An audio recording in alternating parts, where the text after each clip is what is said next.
Welcome back to the neighborhood, boys and girls. Our next guest is Big Ed Regan from eXp Realty. Ed, welcome to the neighborhood. Thanks for coming by tonight. We talk about a lot of different stuff on here, and we'd like to go into nothing crazy, nothing too deep, but how did you get into the real estate business, and just talk a little bit about Ed Regan before the real estate? Well, that's kind of interesting you mentioned that, because I had almost had to recreate my persona. I was in education for over 20 years. Worked as a teacher and also a school administrator. I got into real estate. I always loved real estate. Ever since you watch those commercials on TV for Carlton Sheets or something like this, and Robert Kiyosaki, his books and things of that nature. So I always had an affinity for it. I like working with people, so before, like I said, before I was involved in real estate, I was an educator, and I had a title.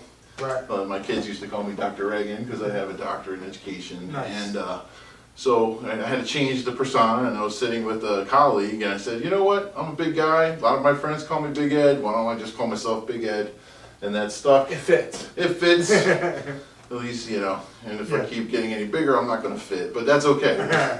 So Tall Ed. Yeah, Tall Ed. Yeah, Not exactly. big Ed. Yeah. Exactly. So, so that's it. Nice. That. Yeah, Nice. Absolutely. And now you've been doing it for a little bit. Now, do you tend to have a particular client that you seem to gravitate towards? Is it normally first-time buyers? Is it step-up buyers? Is it sellers only? Anything like that? Well, it's kind of interesting. I have a diversity of different buyers. When I first started out, I was working with first-time homebuyers.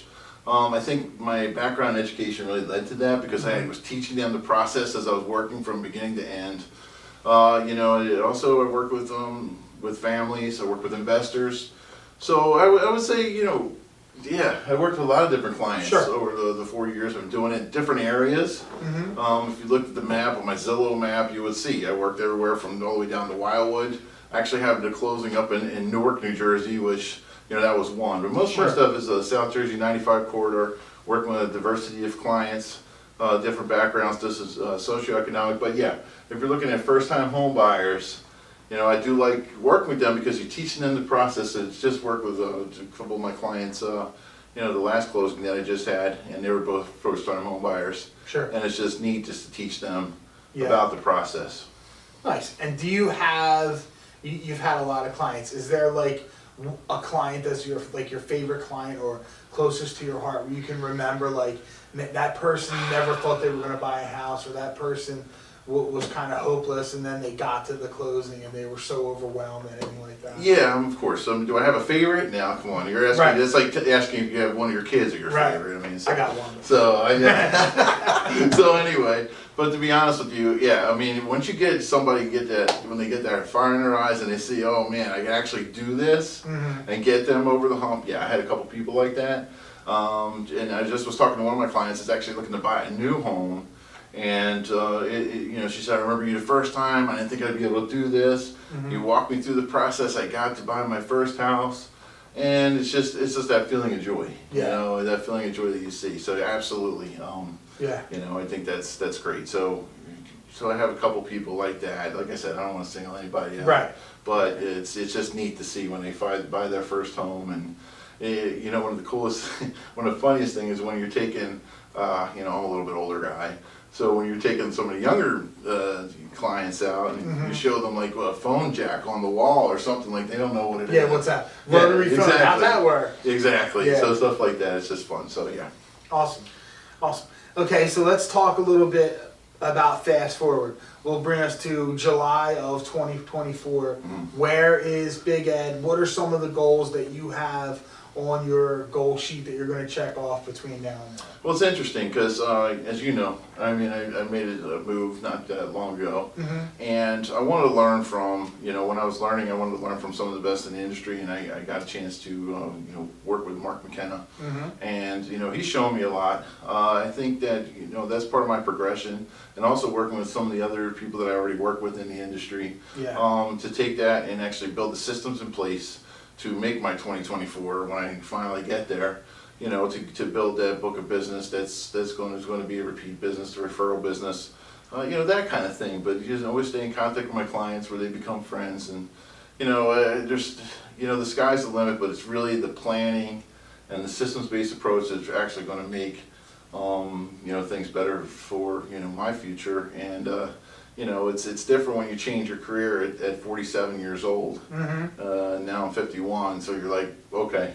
Right. And now you're just learning and you keep building upon that. So to answer your question, hard numbers, don't have them, but I'm working towards developing those goals. Sure. And you are looking to build a team though, right? You are looking to maybe mentor some agents and grow a team and do stuff like that? Absolutely. And one thing that was cool part about this is I had some training when I was in the administrative world with Six Sigma and looking at data and data for student performance. We're looking at student performance now, but now we can look at try to take that and convert it and actually work with some clients, work with some agents and really say, hey, how can we improve what you're doing in the business and work together.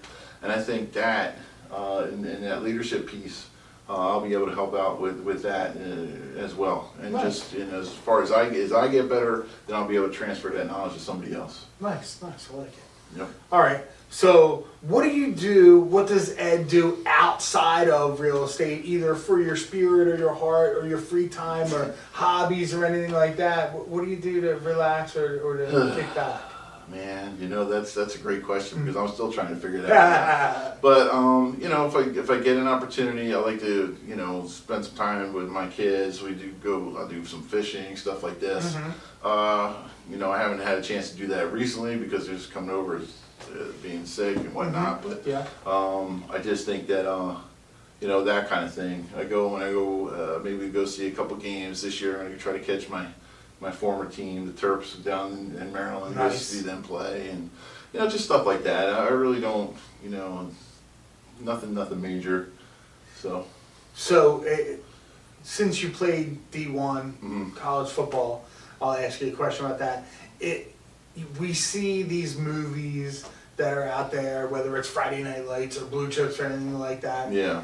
In your experience, was D1 college football like that at the time, or was it that kind of crazy factory kind of things you see? Look, D1 football. One thing is, especially, it's changed a lot since I played. Back in the late '80s, early '90s.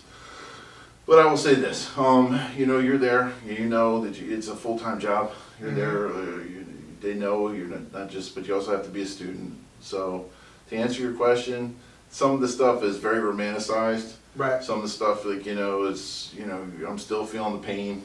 And I was an offensive lineman, so it's a big difference to being a receiver or something like this. Yeah, catch but, beat. Yeah, exactly.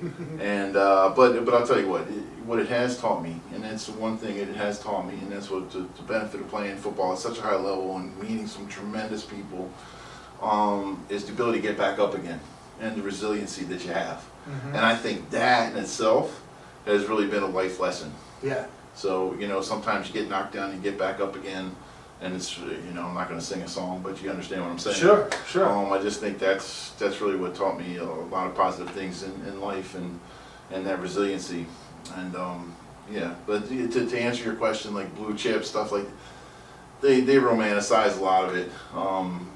But I'll tell you what, you build a camaraderie with people that you never will ever build anywhere else. And Maryland was in the ACC, is that right? Yeah, at the time Maryland was in the ACC, yeah. Yep, and that's a pretty big conference. It wasn't like you went to a no. You were in it. Yeah, we played Florida State. We played when they first came in. We played Penn State. They were out of conference. They weren't in a conference. I don't think at the time. We played Michigan. So we played all the big schools outside, of the ACC also. So nice. Yeah. Who was the best player you ever played against? Well, actually, I call him my sparring partner.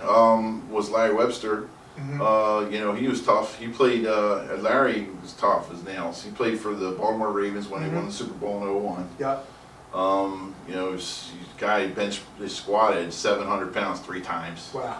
Yeah, you hit him with everything you got. He couldn't move, but he's a wonderful, wonderful guy. So yeah, I would say that would be one of the toughest things. If if my friend Mark Sturtevant's watching this, he probably want me to mention him, but I love him. He was tough too. He was tough too. But Yeah. Gotcha. So, All right, so now we're going to go with your personal question. You can have an interview, 30-minute interview with any person, alive or dead, throughout history, anyone ever. Who would it be? Who would you want to sit down with and talk to for a half an hour? anyone? Anyone. Wow. Well, whoever you want. I mean, honestly, not to get religious, but you know, I believe Jesus. I think that would be a great interview. And also, you know, you get some praying done while I'm done there. So Get some answers. Get some answers, right? like, boy, you know. Yeah, that's awesome. You actually are not the first person to answer the question that way. So Yeah, that's awesome. So you know, but That's a great there's answer. to talk to many different people. It depends. Yeah. But you know, you have to choose that one. So. Yeah. Awesome. Well, Ed, thank you very much for Thank coming you. by the neighborhood. Thank you. We'll be right back with the next guest on Mr. Mortgage's Neighborhood. All right, thanks, guys.